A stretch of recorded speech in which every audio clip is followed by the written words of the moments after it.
আচ্ছা, ভগবান কি সত্যিই সবার জন্য সমান? ওকে দেখো, ও তো কত সাকসেসফুল, ও তো কত ধনী, ভগবান ওকে জীবনের সব সুখ দিয়েছেন।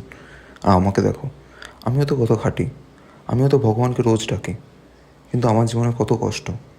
ভগবান কি পার্শিয়াল নন? বলা হয় কৃষ্ণ ঠাকুর মানুষের সব প্রশ্নের জবাব দিয়েছেন গীতায়। কৃষ্ণ ঠাকুর বলেন, আমি সবাইকে সমান চোখে দেখি, না আমি কাউকে ঈর্ষা করি, না আমি কারোর পক্ষপাতিত্ব করি, কিন্তু হ্যাঁ, যে আমাকে ভক্তি করে আর আমার উপর মন দিয়ে ভরসা রাখে তাকে আমি নিজের প্রিয় বন্ধুর চোখে দেখি। আসো, আমি একটা গল্প শোনাই।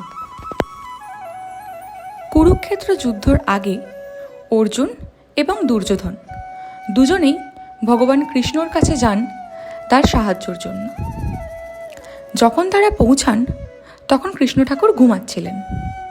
দুর্যোধন এসেই আগে কৃষ্ণ ঠাকুরের মাথার কাছে চলে যান, কিন্তু অর্জুন ভক্তি ভরে এক মনে কৃষ্ণ ঠাকুরের পায়ের দিকে তাকিয়ে থাকেন। যখন ঠাকুরের ঘুম ভাঙে তিনি প্রথমে অর্জুনকে দেখতে পান, তারপর দুজনকে স্বাগত জানিয়ে তাদের আসার কারণ জানতে চান। দুর্যোধন জানান যে তারা দুজনেই তার সাহায্য কামনার জন্য এসেছেন।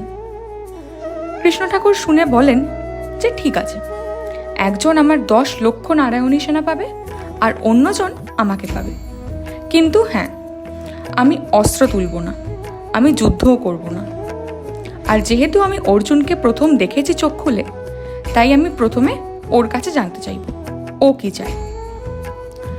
দুর্যোধন এটা শুনে মনে মনে ভাবে, কৃষ্ণ তো সবসময় অর্জুনেরই পক্ষ নেয়, আর সে ভারী ভয় পেতে থাকে যে অর্জুন নিশ্চয়ই 10 লক্ষ নারায়ণী সেনার কামনা করবে। কিন্তু তাকে আশ্চর্য করে দিয়ে অর্জুন বলেন, হে প্রভু, আমি তোমাকে চাই, আমার কাছে তুমি দুনিয়ার সব সৈন্যের থেকে উপরে। এটা শুনে দুর্যোধনের খুশির কোনো সীমানা থাকে না। সে খুশি খুশি কৃষ্ণের নারায়ণী সেনা গ্রহণ করে নেয়। কৃষ্ণ পরে অর্জুনকে জিজ্ঞাসা করেন, তুমি আমার 10 লক্ষ নারায়ণী সেনা ছেড়ে আমাকে কেন বেছে নিলে? আমি তো যুদ্ধও করব না। অর্জুন বলে, ভগবান, তুমি আমার কাছে সব সেনা, সব কিছুর উপর। এটা শুনে ভগবানের চোখে জল চলে আসে এবং তিনি বলেন, তুমিই আমার আসল ভক্ত। পরবর্তীকালে এই গল্প বহু লোকে বহুভাবে বলে। কিছু মানুষ বলেন কৃষ্ণ ঠাকুর অর্জুনের পক্ষপাতিত্ব করেছিলেন, কিন্তু তা না। অর্জুনের ভগবানের প্রতি ভালোবাসা ও ভক্তি ছিল, ভগবান শুধু তা প্রতিস্পর্শ করেছিলেন।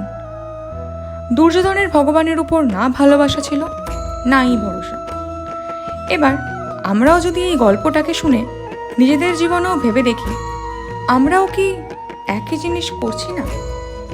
ভগবানকে নিজেদের স্বার্থের জন্য রাখি, আর অন্যদের দেখে ভাবি, ভগবান ওকে কেন সব কিছু দিলেন, আমাকে কেন কিছু দিলেন না?